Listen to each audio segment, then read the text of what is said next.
Yo te voy a decir lo que está pasando con relación a las mimipes esta y el empoderamiento de la masa laboral privada en las empresas del país y estas cosas. También te voy a dar mi visión sobre la muerte de los militares y también te voy a decir quiénes son los dueños de los hoteles en Cuba. Mira, la gente porque no conoce la historia, pero yo sí la conozco, ya te digo, yo soy historiador. Lo que está viviendo la sociedad cubana hoy, tanto en los temas de la oposición política, reclamando espacios, reclamando las calles, fue lo mismo que pasó en Rusia con la perestroika y glasnost. La apertura y la libertad dentro del comunismo que Gorbachov promovió, pero que el pueblo ruso no lo aceptó. Es lo mismo que están promoviendo los comunistas de Cuba hoy. Gorbachov había comenzado una cierta clase de reforma en la libertad de prensa, en criticar más a la dirigencia del país, sobre todo al PECUS, al Partido Comunista de la Unión Soviética.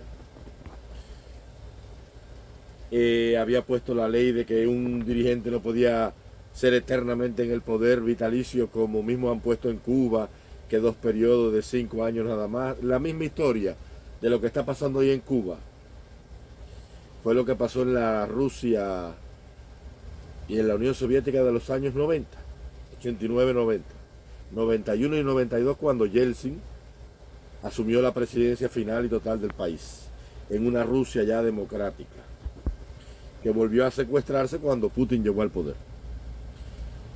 Eso mismo está pasando en Cuba hoy.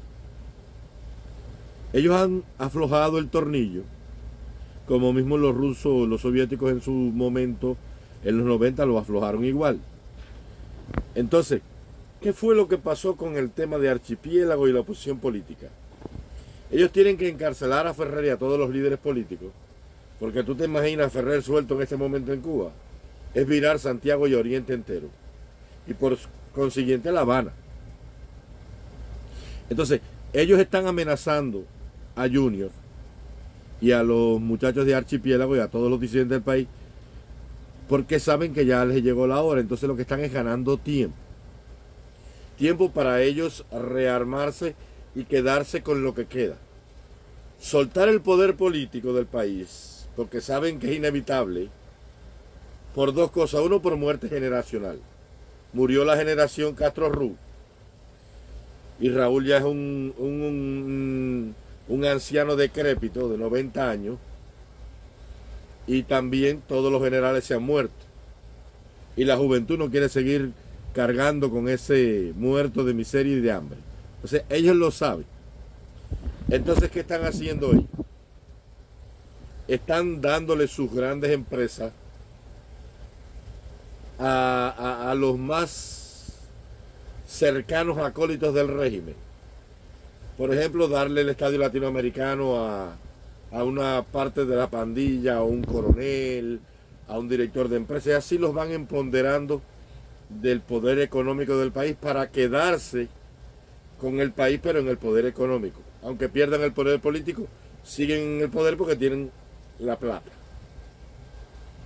Entonces, toda esta creación de estas empresas privadas y cooperativas responde a esa política de ellos de entregar la economía a sus secuaces, sus seguidores, para quedarse con el poder económico tras la sombra, que sería en el futuro el mismo poder político, pero tras la sombra de la economía.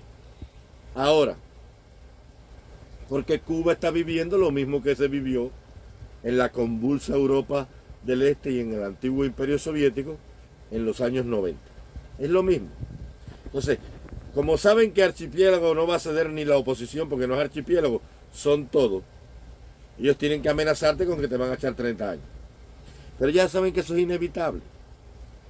Entonces, condenan a largas condenas a los manifestantes para meterle miedo a lo que queda. Pero ya se demostró que la gente no tiene miedo. ¿Y por qué la gente no tiene miedo? Por la misma causa que un mambí se montaba en un caballo y se lanzaba contra el cuadro español. ¿Por qué? Porque no tenía miedo. Porque un hombre que es libre ya no tiene miedo.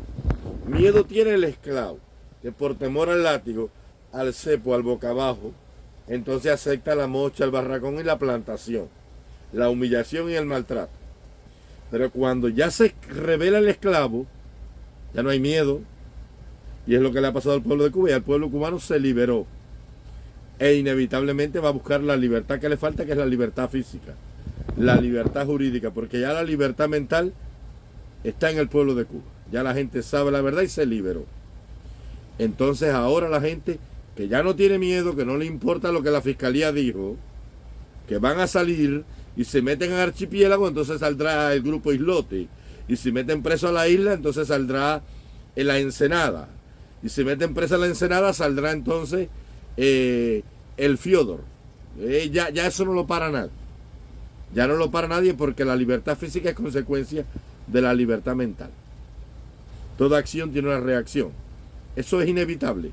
Eso está en las leyes dialécticas de la materia, de la existencia, de la filosofía, desde que el mundo es mundo y desde que el hombre comenzó a pensar. Es inevitable que una mata de mango para un mango. Es inevitable que un pueblo que se libertó en la mente no conquista la libertad física. Entonces, ¿de quiénes son los hoteles en Cuba casi todos? De la FARC, de la guerrilla colombiana, del Ejército de Liberación, de los carteles de la droga, de las organizaciones del crimen. Ahí tienen toda su plata lavada.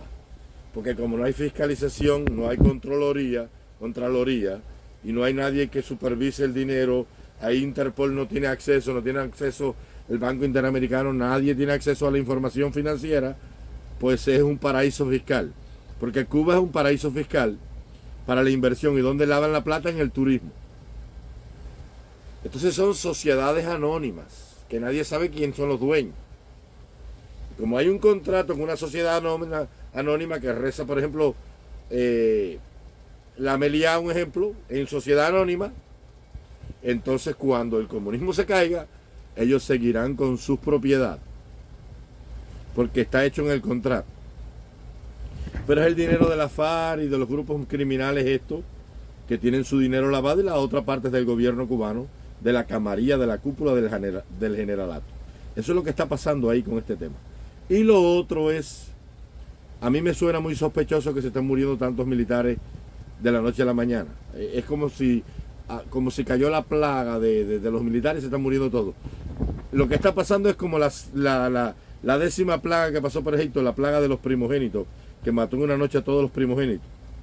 Entonces, es imposible que se estén muriendo tantos generales y tantos combatientes. A mí me da la impresión de que como ellos saben ya que el barco se fue a pique, que ya está haciendo agua, entonces le están dando su platica por su fidelidad incondicional a la dictadura, lo que les toca del repartir con su milloncito. Y entonces los están sacando de circulación, le están desapareciendo la identidad a la ficha y lo están sacando como muertos hechos ceniza, y al final coge tu plata con tu gente y arranca o piérdete por ahí y piérdete en el oscuro mundo que nadie sabe quién tú eres. Es la lectura que yo tengo del tema, porque es muy raro que se muera todo el mundo a la misma vez. Están cayendo como moscas y eso es imposible. Esa es la lectura que yo saco de estas cosas. Le están entregando todos los negocios del país a su gente bajo el falso manto de la mimimes y todo ese cuento que inventan ellos, que fue lo mismo que se hizo en la Rusia y en la URSS en los años 90. Por eso hoy todos esos millonarios rusos que están eran los miembros del Partido Comunista, los militares del Minin y de la fuerza del Ejército Rojo, porque se quedaron con toda la riqueza del país. Y nada, el barco está haciendo agua. Y ya lo que queda es empujar, y mira, ñampite para el comunismo.